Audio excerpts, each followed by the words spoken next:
Olá, sejam bem-vindos a mais um VetCast da Pet Sanos. Hoje nós vamos falar sobre eles, que são super exigentes, teimosos, que amam a liberdade, mas que também são extremamente afetuosos e amigáveis, que são os nossos felinos, em especial sobre os gatinhos, esse serzinho que tem tomado conta dos nossos corações. E a primeira curiosidade, que segundo o Censo Pet, a população de felinos no Brasil nos últimos 2 anos cresceu de 25 milhões para quase 28 milhões, o que mostra como o povo brasileiro tem adotado e tem amado ainda mais os gatinhos. E para mergulhar nesse universo e para entender como eles vivem, as suas principais características e particularidades. A nossa convidada super especial de hoje é a doutora Bruna Arantes, sócia e proprietária da Pet Sanos e especialista em felinos. E a primeira pergunta que eu queria que a doutora Bruna respondesse, lógico, se apresentasse, falasse um pouco sobre ela, mas de onde veio esse amor por gatos, o porquê em escolher trabalhar especificamente com os felinos, e eu estou super ansiosa para escutar um pouco, para aprender mais, e eu queria que você se soltasse e ficasse bem à vontade. Oi, obrigada, dona Charlene. Eu sou a Bruna Arantes, sou especialista em felinos. Desde a época da faculdade, na verdade, que eu trabalho com felinos, né? Sempre foi a minha paixão. E desde a época da faculdade mesmo que eu me aprofundo no tema, né? Eu me aprofundo junto com eles, né? Que são seres completamente diferentes, né? Dos cães. Verdade. Às vezes, algumas pessoas tendem a achar que cães e gatos é a mesma coisa, é a mesma criação. Não é, né? Os gatos são bem particulares. Então, realmente, quando eu entrei na faculdade, né, eu já entrei com esse sentimento de querer estudar um pouco mais os gatos, os felinos, né? Que realmente foi a minha paixão à primeira vista, né? E até hoje é o que eu levo, né, para a minha vida, apesar de amar a clínica, amar a cirurgia, né? Eu amo fazer cirurgia, sou cirurgiã também, mas o universo felino, para mim, é o que mais me encanta, né? Eu sempre venho buscando, na verdade, né, mais conhecimento, faz ali alguns cursos, pós-graduação, sempre realmente me afundando mais nesse universo, né, que quanto mais a gente estuda, mais a gente vê que eles são diferentes, que tem sempre tem algo a mais, né? Para se saber, né? Uhum. Então, é o que realmente me encanta. Sempre tem uma novidade, algo que eu aprendo com eles todo dia. Então, realmente, eu amo falar de gatos, né? Eu amo trabalhar com gatos. Então, basicamente é isto, né? Eu queria começar, Bruna, te perguntando que, começando na seara no horizonte empresarial, né? Dentro do seu hospital, o que é que você busca trazer de diferente? O que é que você oferece de diferente hoje, não só aos pets, como também aos tutores de pet, em específico de felinos? Pronto, assim, no nosso hospital hoje, né, a gente conseguiu implementar, né, áreas para esses tutores que trazem gatinhos, né? Geralmente já é um estresse para o gato sair de casa, né? Então, eles são muito rotineiros, eles gostam de rotina. Então, para eles já é muito estressante a ida até o veterinário. Então, a Pet Sanos realmente assim veio abrir a mente, né? Olhar novos horizontes, olhar esse lado realmente felino e começou a buscar qualidade, né? Uma qualidade no atendimento para os felinos. Então, hoje a gente tem uma recepção, basicamente só para os felinos, para eles ficarem longe, né, dos cães, do barulho dos cães, do cheiro dos cães. Então, é um ambiente que vai ter prateleiras, onde os gatinhos podem ficar soltos, bolinhas. É um espaço harmonizado com Feliway, né, que é um hormônio felino, que ajuda a eles ficarem mais calmos. Essa parte inicial ajuda muito no atendimento lá dentro, do consultório com a gente, né? E quando a gente vai atender também os felinos, eu sempre gosto de saber qual o próximo atendimento que vai entrar, se é realmente um felino, e se for, a gente meio que prepara o ambiente para ele, né? Coloca também Feliway na sala. Eu geralmente coloco o Feliway na minha própria roupa, porque faz com que eu tenha um contato a mais com os gatinhos. Todo mundo até brinca que parece que eu fico... a doutora Bruna encanta os gatos, né? Encantadora dos gatos. Mas são coisas que ajudam a gente a deixar o gatinho mais tranquilo e faz com que a gente tenha um atendimento de qualidade, né? Então, eu acho que esse é o principal diferencial. E o segundo diferencial seria o internamento, né? Que a gente também conseguiu fazer um internamento somente para os felinos. Então, o animalzinho já está doentinho, já está tristinho, já está sem se alimentar, estressado, longe do dono, longe de toda a rotina dele. E o internamento já é um local estressante para ele. E a gente tenta fazer com que esse local seja o menor, o que tenha de menor estresse possível para ele, né? E a gente realmente harmoniza o ambiente com prateleirazinhas dentro das baias, Feliway, né, que é de praxe, mantinhas também, que eles gostam de se esconder, ficar nas mantinhas. As mantinhas, eu sempre coloco o Feliway também. Então, isso ajuda muito na recuperação deles, né? Então, hoje a Pet Sanos conseguiu realmente abranger o mundo felino de uma forma bem especial, né? Eu, pelo menos, me sinto assim muito orgulhosa de estar trabalhando, né, e de fazer parte de um local que consegue enxergar esse diferencial de cães e gatos, e eu tenho certeza que os nossos clientes, né, os tutores de gatos conseguem enxergar isso, e é por isso que a gente, a cada dia que passa, tem mais tutores voltando, com consultas especializadas de felinos, né, com um atendimento realmente mais humanizado para esses bichanos, né? Muito legal, né? Muito top mesmo. Fico muito feliz em escutar isso. E doutora Bruna, o que você poderia trazer aqui para a gente de características e diferenças mais marcantes dos gatos em relação especificamente aos cães? Quais são as principais características, as principais diferenças e formas de cuidado? Pronto, assim, né? Eu costumo sempre falar aos tutores, principalmente aqueles que estão começando a cuidar de gatos, né? É que o cão e o gato é completamente diferente, né? Primeiro de tudo, assim, a gente voltando na história, os cães, na verdade, sempre foram domesticados, né? E os gatos não, os felinos não. Na verdade, os gatos são selvagens, né? Se a gente for olhar na história, eles estão na selva, nos ambientes, e nós, seres humanos, foi que buscamos esses animais e domesticamos, né? Então, já começa daí, né? Então, o gato, ele o comportamento dele é completamente diferente do cão, né? Então, ele precisa de uma adaptação, ele precisa de uma introdução realmente familiar, ele precisa se habituar àquilo, né?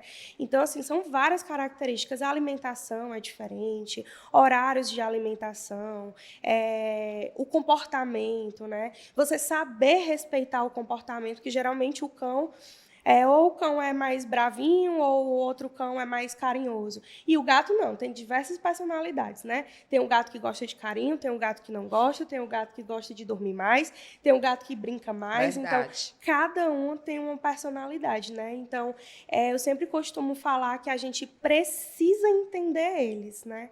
Diferente do cão, que a gente meio que já tem um manual. Verdade. E o gato não. O gato, a gente precisa saber com que tipo de gato eu estou lidando, que tipo de gato eu trouxe para a minha casa, né? Então, na verdade, não é a gente que molda eles, né? A gente que tem que se moldar a eles. Então, assim, são completamente diferentes, né? Tem várias características e que geralmente a gente vai pautando isso daí nas consultas, né? Para tentar ajudar o tutor a se habituar e fazer com que seja um ambiente feliz. Entendi. E em relação à alimentação, à nutrição, também diverge? Sim, com certeza. Os gatos, eles são estritamente carnívoros, né? Diferente dos cães, né? Eu também até escuto alguns tutores, mas meu gatinho come a ração do cachorro. E isso não é legal, porque a ração do cachorro não tem um balanceamento nutricional próprio para gato, né? ele vai ter outros nutrientes que o gato muitas vezes não consegue absorver. Entendi. E isso pode gerar uma pancreatite, um problema hepático, né? Então, isso daí pode gerar prejuízos aí para o seu animal. Então, a alimentação do gato é estritamente carnívora, é estritamente proteica, né? Então, é muito importante a gente fazer sempre esse balanceamento, né? Alguns tutores estão bem aderidos à alimentação hoje natural. Então, eu sempre indico uma nutricionista, porque se a gente não fizer um balanceamento realmente nutricional para esses felinos, a gente pode gerar prejuízos sérios, né, futuros. Então, é bastante importante a gente ter esse conhecimento e conseguir balancear realmente essa nutrição, né? Uma das coisas que eu sempre falo que o gato precisa ter é a taurina. E, por exemplo, muitas vezes na ração do cão não tem, na nossa alimentação não tem, e muitas vezes a gente precisa suplementar. Então, é de extrema importância a gente oferecer uma ração de boa qualidade, né? Ou se for para uma alimentação natural, sempre acompanhado de um profissional realmente nutricionista que vá fazer esse balanceamento, né? E, doutora Bruna, e quais seriam os principais problemas? Quais são os principais problemas que surgem quando, por exemplo, não se faz essa alimentação adequada nos gatinhos? Pronto, assim, na maioria das vezes o animal, o gato, né, ele pode ficar obeso, tá? E isso pode ter uma tendência do animal ao longo do tempo, ao longo da vida dele, ter uma obesidade e gerar uma diabetes, tá? Os felinos têm basicamente os mesmos problemas que a gente, né? Se a gente tem uma alimentação desregulada, a tendência é a gente ter diabetes, pressão alta, problemas cardíacos, e o gato é da mesma forma, né? Então, a alimentação é de extrema importância, tanto para a questão nutricional dele, como para o bem-estar, né? Então, as principais doenças realmente são diabetes, pressão alta, né? Problemas de tireoide, hipertireoidismo, hipotireoidismo, e além também da função renal e urinária, né? Que acaba fazendo com que esses animaizinhos tenham problemas renais também. Eu sempre escutei falar que os gatinhos ele têm uma predisposição a ter problema renal, né? Que é algo muito comum. E é Isso. algo que faz com que os gatinhos sofram bastante. Quais as principais formas de estar prevenindo esses problemas renais? Geralmente, assim, como o gato ele veio da selva, como eu falei, né, que a gente domesticou, o que é que acontece? No ambiente natural deles, eles tendem a comer carcaça de animais, né? Eles tendem a comer carne, uma alimentação que é rico em água. Então, a natureza do gato já não é muito de beber água, né? Então, a tendência é essa, eles não beberem água da forma necessária, que ele realmente precisa. E aí, a gente trouxe esses animais para dentro de casa e a gente oferece o que para eles, né? Ração seca. Então, acaba que a gente aumenta a predisposição deles de ter problemas renais e problemas urinários.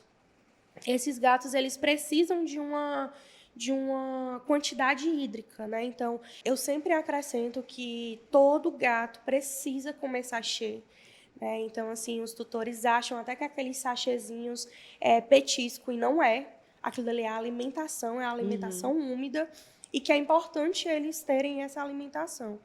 Um dos principais, realmente, problemas que eu vejo na causa renal, muitas vezes é porque os tutores não dão sachê, não implementam essa quantidade hídrica que o gatinho necessita, né? Tipo, fontes, comedouros de água espalhado pela casa. Então, acaba que eles têm uma facilidade maior de ter problemas renais. Então, é bem comum a gente realmente pegar um gatinho com problema renal. Na verdade, é uma das primeiras coisas que a gente checa, né? É a questão urinária, realmente, e a questão renal. Doutora Bruna, qual é a média de vida de um felino? Quanto tempo ele é a sobrevida dele? Vai depender muito, né? Mas geralmente por volta aí de 15 anos, né? Mas um animalzinho realmente bem cuidado, com acompanhamento médico, exames de rotina, a gente conseguindo prevenir, né? Tudo que tem aí pela frente, a gente consegue dar uma qualidade bem maior. Eu, por exemplo, tenho uma paciente que sempre retorna comigo e ela tem 20 anos. Então, Isso que legal. vai depender muito realmente do manejo, né? Do tutor que faz ali com aquele animalzinho.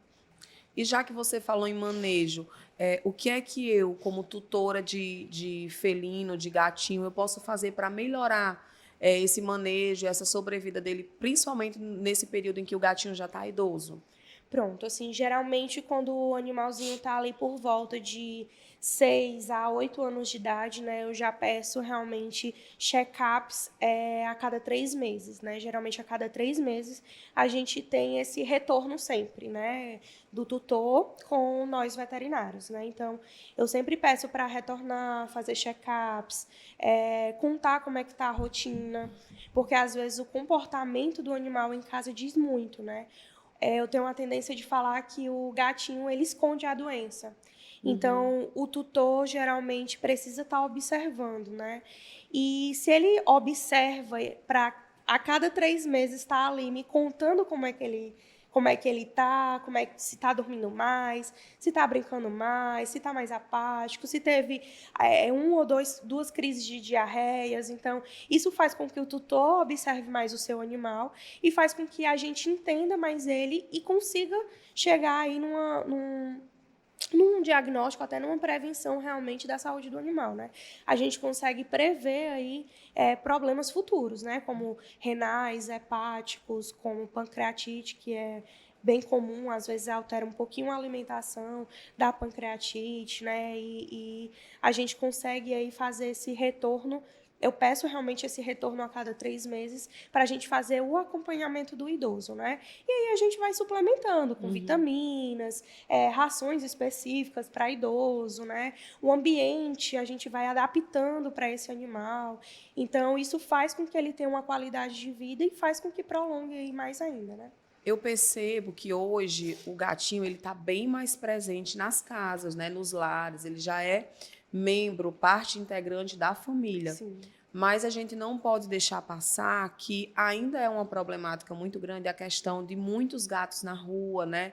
A questão da procriação ser muito rápida, muito ampla, né? E o que você diz sobre a castração em felinos, por exemplo? Pelo menos eu recebo muitas perguntas. Qual a idade ideal? É Uhum. saudável? É possível? E se isso realmente é uma atitude válida até para prevenir essa questão de muitos gatinhos na rua? Sempre quando o tutor realmente chega, né, com essas dúvidas, né, então eu sempre foco, né, gatinho, miou, tem que castrar, tem que testar, então é sempre a minha indicação, né. Castração é essencial para os felinos, porque eles realmente entram no cio muito rápido, procriam de maneira muito rápida. Então, assim, além também da castração trazer inúmeros benefícios, né? Tipo, infecções uterinas, que geralmente os gatos têm, câncer de mama, problemas de ovário. Então, tudo isso daí a gente vai conseguir prevenir, né? Porque o gatinho, ele tá entrando ali no cio a cada 2 meses, tem gatos que entram a cada mês. Então, assim, para a gente já é uma bomba de hormônio. Uhum. Imagina para eles que são tão pequenos, né? E às vezes os tutores não aguentam o cio dos gatos, né? Das gatas, que é realmente bem incomodativo, né? Eles miam muito alto, choram, gritam, e aí eles vão lá e aplicam anticoncepcional. E isso daí traz inúmeros prejuízos, né? Eu tenho pacientes que, às vezes, com uma única aplicação, desenvolveu hiperplasia mamária. Então, assim, precisou fazer uma cirurgia de emergência, precisou retirar alguma mama. Isso daí não é saudável para eles, né? Então, eu indico sempre, tá? A partir dos 5 meses, até antes do primeiro cio, a gente realiza a castração, né? Hoje existem duas vertentes, na verdade, né? Tem veterinários que realmente preferem fazer a castração neonatal, né? De gatinhos realmente filhotes, com 1 mês, 2 meses de idade, eles já estão fazendo a castração. Mas eu ainda sou meio da vertente ainda que eu espero chegar ali na adolescência, né? Uhum. Completar aí por volta pelo menos dos 5 meses fêmea e o machinho por volta dos 8 meses, que é quando ele consegue realmente desenvolver todo o sistemazinho dele, e aí realmente eu indico a castração. E quando o bebezinho, Bruna, a gente falou do gatinho na fase mais, né, adulta, idoso, e quando o filhotinho, a parte assim de vacina, dos primeiros cuidados, também é diferente dos cães? Sim, né? As vacinas são completamente diferentes da dos cães, né? A única que a gente tem em comum realmente é a da raiva, que a gente faz para os dois, né? É a mesma. Mas as da virose são viroses completamente diferentes, né? As vacinas, geralmente em gatinhos, a gente começa por volta dos 60 dias. 2 meses de idade, a gente já está começando ali o protocolo vacinal, né? E vai depender muito também de como o animal vive, né? É um animal que tem acesso à rua, é um animal que fica estritamente em casa, tem acesso a outros animais, que não são vacinados. Então, tudo isso daí a gente coloca na balança e vê como é que vai ser a vacinação, né? Geralmente a gente faz 2 doses ou 3 doses, aí a gente vê se faz anual ou a cada 3 anos. Vai depender realmente de como o animal vive, né? Então, a gente faz esse primeiro contato para conhecer como é a rotina do animal e indicar mesmo todo o protocolo vacinal. Dentro da sua causuística, dentro da sua experiência, como é que eu posso te perguntar, sendo bem direta, quais as principais cirurgias, assim, você falou que ama também fazer cirurgia, Sim. né, em felinos, e quais as principais cirurgias que aparecem para você? Geralmente de felinos, tá? As cirurgias, basicamente castração, óbvio, mas relacionada a algumas patologias, geralmente são as urinárias, né? Cálculos urinários, cálculo em uretra, uretrostomia, né? São cirurgias geralmente do trato urinário, justamente por essa dificuldade do animal de ter uma hidratação boa, né? Uma ingesta hídrica boa, e faz com que esses animais desenvolvam realmente esses problemas urinários, né? Cálculo urinário, falando grotescamente, são as pedrinhas, né? Pedra na bexiga, pedra na uretra. Alguns animais ficam completamente obstruídos e a gente precisa retirar até o pênis e fazer um orifício para que ele consiga urinar. Então, assim, são as principais cirurgias que a gente pega realmente de felinos, né? Doutora Bruna, eu vejo muito que o pet hoje, eu costumo muito dar esse exemplo, né? Eu fico bem na parte de atendimento e quando eu estou ali naquele contato direto com o cliente, que ele vem tirar dúvidas sobre filhote, sobre os primeiros cuidados, eu sempre imagino como se fosse realmente um bebezinho.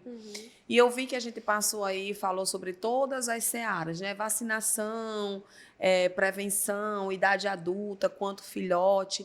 E aí eu pergunto em relação à saúde bucal.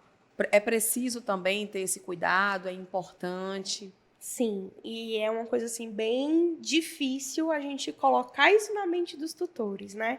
E assim, como você mesmo disse, a cada dia que passa, eles são como filhos, né? Eles estão introduzidos na família. Então eu costumo realmente dizer, olha, imagine que seja seu filho, sua criança. Você vai deixar sem escovar os dentes? Então, assim, da mesma forma que eles comem, que pode ficar atritos, realmente fica dejetos realmente nos dentinhos. Isso vai prejudicando também ao longo do tempo, tá? E quanto mais novinho a gente adaptar esse felino a fazer a escovação, melhor, né? E no caso dos animais que já são adultos, que não deixam, tem muitos tutores que, meu gato é muito chato, não deixa eu escovar. Então, assim, existem algumas técnicas que a gente vai ensinando realmente para ir fazendo essa escovação, né? O ideal realmente é fazer diariamente, como a gente, né? Como a gente faria no nosso filho. Então, realmente, o ideal é fazer diariamente. E existem algumas pastas, né, específicas que vão nos ajudar. Pastas enzimáticas. Então, eu sempre costumo dizer que a gente vai começar colocando apenas o dedinho, né, na boca do gatinho. Essas pastas têm gostinho de carne, então também vai ajudar. E aí, aos pouquinhos, ele vai se adaptando. Depois eu peço para colocar uma gazezinha e vai passando na boquinha do gatinho. Viu que ele já está deixando, a gente pode introduzir a dedeira com uma escovinha. Então, aos pouquinhos, a gente vai fazendo essa adaptação, né? E existem vários métodos, existem aqueles enxaguantezinhos mesmo bucal, que ajudam a matar os micro-organismos. Existem pastas enzimáticas maravilhosas que ajudam a não criar aquelas placas bacterianas, né? Que são os tártaros.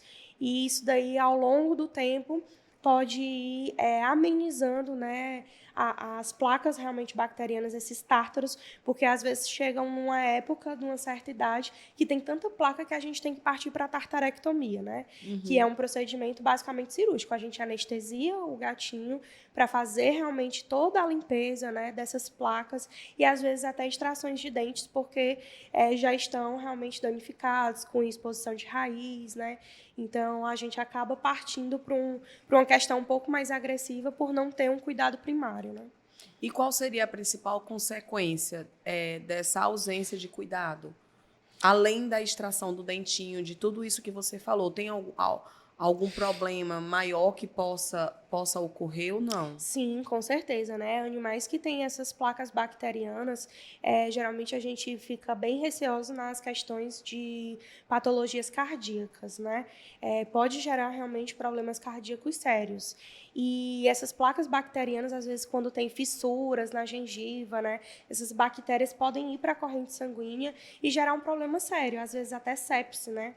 Alguns animais, quando a gente vê que está numa situação bem complicada, com gengivite, com placas bacterianas bem severas, com ulcerações na boca, e às vezes a gente faz o exame de sangue, a gente já vê uma leucocitose, né, uma infecção bacteriana bem grande. Então, assim, a gente já sabe que está atingindo ali até a questão sistêmica do animal, né? Então, é bem sério. Isso pode gerar problemas cardíacos, isso pode gerar uma sepse, um animal vira até a óbito, né? Então, às vezes a gente acha que é coisa simples, mas não é. O animalzinho pode vir a óbito por consequência de uma má higienização, né? Por uma falta de cuidado realmente bucal. Entendi.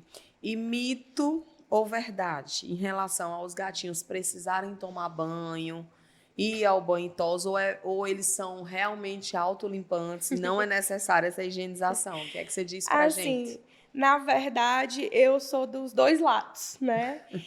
Na verdade, volto para aquela questão, a gente precisa conhecer o nosso animal, né? Se o gatinho for um gato que é extremamente estressado, que não aceita o banho, em hipótese nenhuma, não dá banho. Eles são autolimpantes, né? Então, assim, a gente tem que prezar o bem-estar deles, a gente tem que prezar a questão realmente emocional, né? Porque o gato, ele é muito emocional. Se ele se estressa, gera vários problemas. E estresse em gato gera problema de pele, gera problema urinário, gera problema endócrino. Então, assim, o estresse traz vários malefícios. Então, eu sempre falo, seu gatinho aceita banho, às vezes, quando a gente vai tratar a pele, ele deixa você banhar, ele se estressa, fica com a pupila dilatada, fica triste logo depois, tenta arranhar. Então, não, eu não passo banho, tá? Mas se for um gatinho mais tranquilo, que gosta, tem gatos que gostam de banho. Eu tenho uma que, se ela vê uma poça de água, ela se deita. Então, assim, tem gatinhos que gostam, que geram bem-estar a eles. Então, a gente pode fazer esse banho, sim. Claro que não como os cães, né, que a gente geralmente indica a cada 15 dias ou a cada semana. Geralmente eu indico um banho no gato a cada 2 meses, a cada 3 meses, porque eles realmente são muito limpos, né? A língua deles fazem esse trabalho todo, né? Então, eu não indico banho semanalmente, por exemplo. Não tem necessidade e a gente acaba tirando a proteção natural realmente desses animais, né? Então, eu sou meio que dos dois lados, né? A gente precisa ver se o animal aceita ou não, né? Às vezes o tutor, não, mas é porque ela dorme comigo, fica muito na minha cama, ou fica muito com meu filho. Então, assim, eu indico alguns banhos, né? Sim, mas, como eu disse, a cada 2 meses, sem muito cheiro, sem nada que vá tirar aquele equilíbrio realmente do animal, né? Então, eu não diria nem mito nem verdade, eu diria que a gente precisa conhecer o gato que convive com a gente para saber se é indicado banho ou não. Perfeito. Outra pergunta que eu escuto demais na minha rotina, que são em relação às grávidas, né? A questão da toxoplasmose. Existe muito esse medo da mulher, quando está grávida, da presença de um felino em casa, de um gatinho. Eu queria que você explicasse um pouquinho isso para a gente também, se é um mito ou uma verdade, qual o cuidado necessário. Eu recebo também, né, muitas grávidas, né, com essas dúvidas, porque, infelizmente, né, a medicina humana ainda tem um olhar muito fechado, né? Eu fico muito feliz quando um médico orienta a grávida, né, em relação à convivência com o seu gato. O que é que você pode fazer para estar ali com o seu gatinho sem precisar, como eu já ouvi muito falar, se desfazer deles, né? Então, assim, a toxoplasmose, ela não é transmitida pelo contato com o gato, tá? Então, assim, o seu gatinho pode ficar com você, você pode cheirar, você pode brincar, você pode deixar ele perto da sua barriga. Então, assim, pode ter um contato realmente. O ronronar, tem até estudos que dizem que o ronronar faz até muito bem, né, para a criança que está ali, porque ele vai escutando desde o início, né? Então, assim, a toxoplasmose, ela não é passada do contato do gato, tá? Ela é passada através das fezes. Então, assim, e se o gato estiver contaminado, né? Ainda tem esse e se, né? Não é porque você tem um gato que as fezes dele vai estar contaminada com toxoplasmose, né? Isso não existe. Então, é se ele estiver doente e nas fezes vai conter esses ovos, né? Então, geralmente é o que eu costumo dizer, né? Tá grávida, tem rede de apoio em casa, tem um marido, pede para ele tirar o cocô do gatinho, né? Então, assim, faz com que você vá se prevenir disso. Ou se você for realmente precisar tirar, coloca uma luva. Ou então, se for fazer o manuseio, lava bem as mãos. E existem maneiras muito mais fáceis de pegar a toxoplasmose, né? Verduras mal lavadas, né? Então, assim, existem maneiras muito mais fáceis. E não pelo gato, né? Eu, pelo menos, passei por uma gestação. Ao todo, eu tenho 12 gatos. Então, assim, não tive problema nenhum. A minha médica até, eu disse assim, olha, eu sou veterinária. Trabalhei durante toda a minha gestação com gatos. Então, assim, a gente mexe com fezes, com tudo. Então, eu, dentro do internamento com o animal doente, mexendo com fezes, e fiz vários testes durante a gestação, os exames de toxoplasmose, e deram negativo em todos, né? Então, assim, sou veterinária, tenho 12 gatos, tenho contato direto, né? E não tive. Então, assim, é uma coisa que eu acho que é mais para assustar, que a gente poderia amenizar mais esse assunto, né? As pessoas se assustam muito com isso, e conscientizar mais, na verdade, né? A gente tentar conscientizar mais esses tutores de gatos de que a gente precisa ter só cuidado, né? Uma higiene realmente pessoal que a gente precisa ter no dia a dia. Agora me veio uma dúvida minha, né? Não, Seco falando agora, o gato vermifugado, ele é um meio de prevenção à toxoplasmose ou não tem nada a ver? Não, assim, né? A vermifugação, ela vai pegar alguns tipos de verminose, né? Mas não vai meio que prevenir total, né? É igual, por exemplo, a vacina, né? A gente faz a vacinação, mas não quer dizer que eu não vá pegar aquela doença, né? Então, assim, vai ajudar, porque vai amenizar a quantidade de verminoses, vai amenizar a quantidade de exposição de ovos que é eliminado pelas fezes. Sim, mas isso não vai fazer com que elimine total, né, o risco. Mas é uma das prevenções que a gente tem que fazer, né? Então, o gatinho introduzido na família, gestante ou não, né? A tutora gestante ou não, tem que fazer vacinação, vermifugação, porque tudo isso daí vai fazer com que previna, né, riscos futuros. Um arranhão, uma raiva, né? Uma verminose, realmente, que até algumas verminoses podem passar para a gente, né? Então, a gente precisa ter realmente esse cuidado, né? Mas, claro, a gente também não pode garantir que vá... eu não vou pegar a toxoplasmose se meu gato é vermifugado. Não, Entendi. isso eu não posso garantir, né? Entendi. Por exemplo, uma pediatra recomenda ou um médico recomenda que nós, humanos, devemos fazer uma vermifugação anualmente. O gatinho é da mesma forma? Geralmente, eu peço para fazer a vermifugação de felinos a cada 6 meses, né? Existem alguns estudos, né? Algumas vertentes aí que o ideal é fazer a vermifugação somente depois de exames, né? Exames coproparasitológicos, né? Exames de fezes, para a gente ver se esse animal tem realmente verminose ou não, né? Só que acaba que os tutores ainda não fazem esse acompanhamento, né? Os tutores ainda estão se adequando a essa ida ao veterinário, né? Então, assim, a gente consegue ver hoje uma ida maior ao veterinário, mas ainda falta muito, né? Então, acaba que, às vezes, a gente passa, por exemplo, um exame desses e o tutor não vai fazer. Então, quando o tutor está disposto realmente a fazer tudo certinho, a gente passa, até para passar o vermífugo realmente que ele precisa, né? Porque às vezes ele tem uma verminose que um tal vermífugo não vai pegar. Entendo. Então, o ideal seria fazer os exames. Mas, na prática, muitas vezes isso não acontece. Então, geralmente, eu passo vermifugação, né, plus, de amplo espectro, realmente, a cada 6 meses. Doutora Bruna, gato gripa? Gripa. Como eu tinha falado, né, tudo que a gente tem, eles têm também, né? Inclusive a gripe, né? Geralmente a gente chama de rinotraqueite, né? Ela vai atingir realmente o sistema respiratório, né? Alguns gatos, eles têm até um complexo, que a gente chama de complexo respiratório felino, né? Que é, na verdade, o mais comum. Ele vai atingir a parte ocular, né? O animalzinho fica com o olhinho remelando, tem animais que perdem olho, tem realmente obstrução nasal, respiratória, tem bronquite, pneumonia, então eles gripam sim, né? E a prevenção é justamente a vacina. A gente precisa vacinar nossos gatinhos para prevenir justamente isso daí, né? Ela previne a rinotraqueite, previne a clamidiose, que é justamente esse olhinho aí que fica com bactérias, que fica aí todo com remelinha, inflamado, infeccionado, né? Então, eles gripam sim, da mesma forma que a gente. E quais as principais vacinas para os Pronto, felinos? geralmente gatinho, a gente tem 2 vacinas, né? A viral e a da raiva, tá? A viral, ela vai prevenir as principais viroses, né? Justamente a clamidiose, a questão da rinotraqueite, né? E tem uma vacina que vai pegar até VELV, que é a FeLV, que é a V5.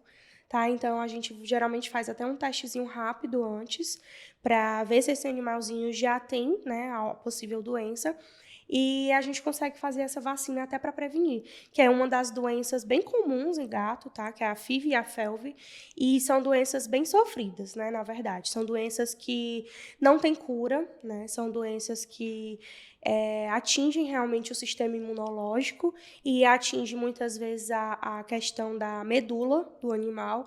Então, a gente sofre ali junto com eles porque realmente é uma doença bastante agressiva. Então, se você realmente conseguir, desde o início, puder fazer essa prevenção, a vacina, né, que é a V5, que é o que a gente sempre indica, primariamente, melhor para a gente prevenir aí essas doenças, né? E quais seriam os principais sintomas da FIV e FeLV? O da FIV e FeLV vai depender muito, né? Geralmente, a FIV, ela atinge mais o sistema imunológico. E aí, atinge tudo, tá? O gatinho vai ter anorexia, falta de apetite, desidratação. Aí, às vezes, já vai atingir a questão renal, pâncreas, hepática. Então, o animal fica realmente bem deprimido, né? E uma das coisas que a gente mais vê é gatinhos com complexo gengivo e estomatite, né? Com probleminhas realmente de gengiva, fica com a boquinha realmente toda inflamada, aquele hálito bem forte, linguinha cheio de úlceras. Então, é o primeiro sintoma ali que a gente alerta para realmente fechar um diagnóstico, né? Para ver se esse animalzinho tem a FIV. E junto com isso vai atingir tudo, né? Atingir ali todos os órgãos, pode realmente deprimir bastante o animal, né? E a FeLV, ela já está mais ligada à questão da anemia, né? Então, o animalzinho vai tendo uma anemia bem agressiva, né? Alguns casos precisa até de transfusão sanguínea e, em alguns casos, o animalzinho nem responde, né? Às vezes a gente faz transfusão, faz todos os procedimentos e o animal não responde, a medula dele não responde, né? Então, é uma doença bem agressiva que muitas vezes traz o animalzinho a óbito. Caramba, não conhecia ainda tão a fundo. Voltando para a parte comportamental, algo que veio aqui na minha cabeça agora. O gato, ele se adestra?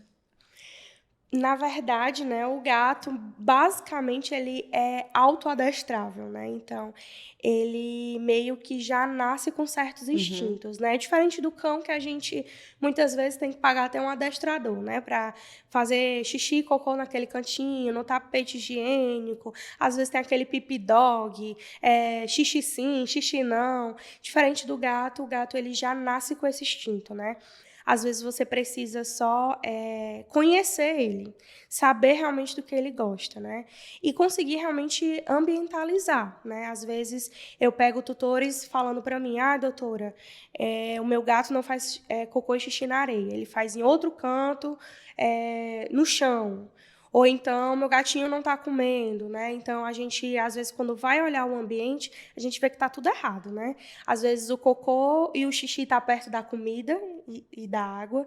Então, o gato, ele é muito, pode-se dizer, limpo, né? Ele é muito higiênico. Então, ele não vai comer onde ele faz cocô e xixi. Uhum. Ou ele não vai fazer cocô e xixi onde ele vai comer. Então, a gente precisa dar um certo espaço, né, de onde ele come, de onde ele faz xixi, de onde ele faz cocô. E muitas vezes o gato ele é muito seletivo, né? É em tudo, na verdade, né? Mas geralmente ele escolhe o tipo de areia que ele vai querer. Às vezes a gente compra aquelas areias grossas, que tem cheiro ruim. O gato não vai botar as patinhas dele super limpas que ele acabou de lamber, né, que ele acabou de limpar lá naquela areia. Então, às vezes, a areia influencia muito. Então, a gente precisa, às vezes, adaptar isso. Às vezes é só o tipo de areia, às vezes é porque está perto da comida, às vezes é porque está suja. Se você deixar cocô e xixi lá, ele não vai fazer de novo, né? Às vezes tem pouco areia. O indicado até é você utilizar 2 caixas de areia por gato. Então, assim, às vezes a pessoa tem 5 gatos e bota uma caixa de areia. Então, isso faz com que o gatinho não volte lá. Vai ter fezes, vai ter dejetos dos outros animais Uhum. e ele não vai querer utilizar aquela caixinha. Então, às vezes, realmente é só a questão de adestramento, o comportamental, o estudo realmente do local, o estudo do seu gato, para a gente conseguir manejar, né? Porque se você apresentar a caixinha de areia, ele sozinho vai lá, faz xixi, faz cocô.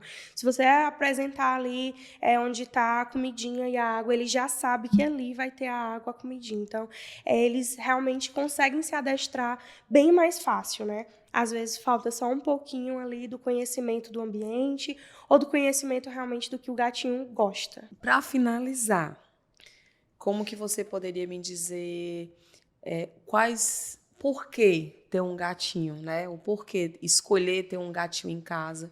Quais os benefícios que ele pode trazer? O senso de responsabilidade, enfim. Eu queria que você, como essa amante de felinos, essa apaixonada por gatos, dissesse pra gente o porquê ter um gatinho em casa. Eu sou suspeita para falar, né? Porque realmente eu amo gatos, né?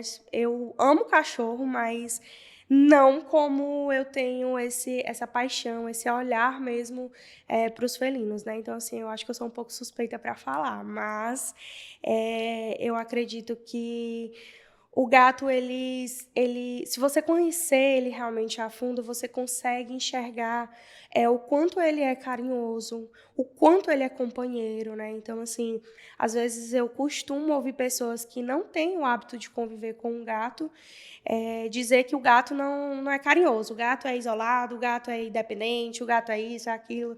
É diferente do cachorro. Então, assim, não é. Então, o gato, ele tem um jeito dele de demonstrar o carinho.